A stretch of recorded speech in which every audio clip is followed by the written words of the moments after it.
Football Twitter. When I say these words, everyone might think of something different. Some might think of the wonderful memes like AFCON producing amazing content for us to enjoy months after it finished. Some might think of the journalists and their catchphrases like "Here we go" or the Ornstein Bomba. For me personally, I'm always thinking of the interaction between two Arsenal fans arguing about a player's age. He's 28 until he's 29. That's how it works. Now, these are indeed great parts of football Twitter. However, that's just the minority of the space, because football Twitter as a whole is extremely weird, and I'm not gonna lie, I'm starting to lose my mind. Now, like I said, some of the accounts on football Twitter, including some of the big ones, are relatively relaxed and low-key, even the ones that specifically support a club with no other intent behind it. Patrick Timmins, for example, is an account that's obviously biased as he's an Arsenal fan, but there's nothing too outrageous for him. He doesn't have these bewildering takes, at least not all of the time,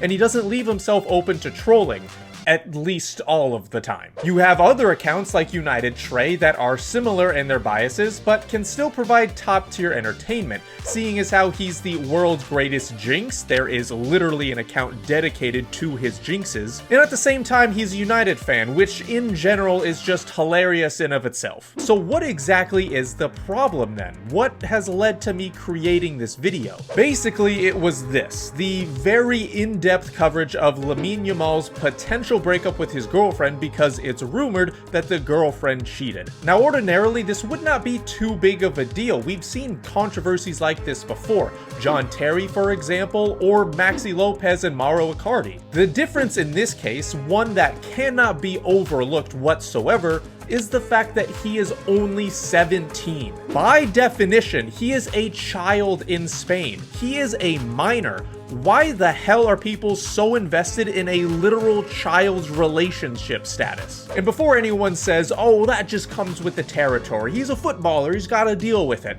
You know, if this was about footballing things, I would agree. Or if he was older, I would say fair enough. But if you type in Yamal on Twitter, no football related thing comes up until the 12th post. Nothing about his great Euros tournament, nothing about his stats from the previous season. It is about two children and their relationship.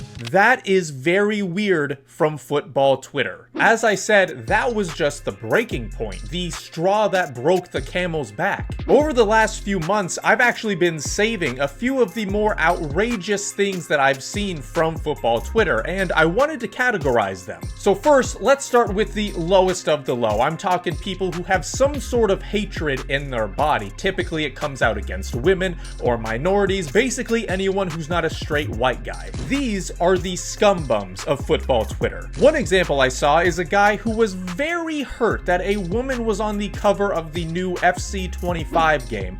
I'm sorry, but putting a random woman amongst names like Zidane, Buffon, and Beckham is just pushing it. Yeah, that random woman won the Ballon d'Or last year. Oh, and those "I just pissed off a fan base and you're getting offended by an opinion" tweets that you had? Brother, this is what's happening. We are laughing at your personality and your essence as a human being. And yet, that's somehow not as bad compared to the people who are actively defending Mason Greenwood. How are you so ready to defend someone who abused their partner, United Toph? Like, I'm asking you directly, United Toph. How are you supporting and defending that? United Toph, I'm seriously asking you, personally, how are you ready to defend that? United Toph? Huh? Scumbum. And by the way, I know that's not the majority of United fans, alright? I see you guys, don't worry. Let's not forget about the racists of football Twitter either, like those who abuse Saka, Rashford, and Sancho after missing a penalty, or the literal organizations not owning up to a player racially abusing someone, but rather doubling down and calling fault to those who protected the racially abused player. Yeah, we're gonna go ahead and move on because this is making me depressed. Now let's talk about an integral part of football Twitter. Obviously not as horrific as the previous group, but still annoying nonetheless. I'm talking about the Stan accounts. Those whose only mission in life is to spread information and propaganda about a specific player. Yeah, I'd like a propaganda inside of their head, because surely there's nothing there. Let's look at this account as an example. Not necessarily because it's the worst of the bunch, not by a long shot actually, but rather it's the standard that you tend to see, especially when it comes to Cristiano Ronaldo Stan accounts. And that's what makes it so bad. You of course have the comparisons to Messi, since both players are the best to ever play, but you'll obviously never see them compliment the Argentinian counterpart. You have the us versus them mentality, it's Ronaldo versus the entire system. Comparing Ronaldo's goals and assists to a midfielder, because obviously that makes sense. Then you have a quote tweet about a Ronaldo goal from over 2 years ago at a club he no longer plays for and in a country, nay, on a continent he no longer competes in. What the hell are you doing with your time, my guy? But you know what? At least this guy is consistent, right? He stuck by him the whole time, and at least that counts for something. Which is a bit more than I can say about this guy. He fully switched clubs to support, and now he stands the new team. I am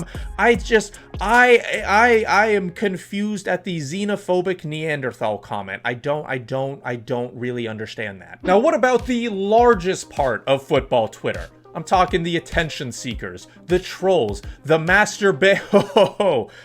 Oh, that was a close one. Almost masturbated myself there. On any major football account, regardless if they're a Stan account, one that tweets out quotes, information, transfer news, or even just official personnel accounts, there will be hundreds, if not thousands, of these types of people in the replies. Honestly, the sheer amount of them that I see is what drives me away from not following more football accounts, because I don't want to see the most delusional take in history 8 times in one day. Saliba was quoted as saying that he thinks he's one of the top 3 defenders in the league this past season, seeing as how he was a crucial part in the defense of the club that conceded the least amount of goals and kept the most clean sheets, as well as passing the eye test and locking down top attackers consistently. You can see where he's coming from, and a lot of people would agree. At least those who were not born with cousin parents would agree. Their players are just like their fans, desperate for approval. Blood's not even in the top 20 in the league. He is shit. He can't even win a cup. That last guy doesn't even have a check mark. He's not even trying to stir up controversy for engagement. He just really believes that. And don't even get me started about Arsenal fans, because they can be the most annoying at times. When this account did a throwback tweet to Rob Holding's signing, there were tweets saying it was the worst signing in club history, or the worst deal that Wenger ever did. He ruined childhoods, like mine though. He ruined What are you talking about? Did he bully you at recess or something? Did he tell your crush that you liked her so you would be embarrassed? Seriously, please explain. And finally, we have the most annoying group from football Twitter, and that is the Twitter Tacticos. Now, when I say that, I'm pretty sure there's one account that really sticks out for all of us. Am I right? I think the biggest surprises are behind me. No New Thing is a very popular Twitter Tactico, and while some of his tweets are actually interesting or give an interesting perspective, he says stuff like this way too often. Like, way too often. To say that Arsenal versus Manchester City was not boring is looking at the game in a one-dimensional point of view.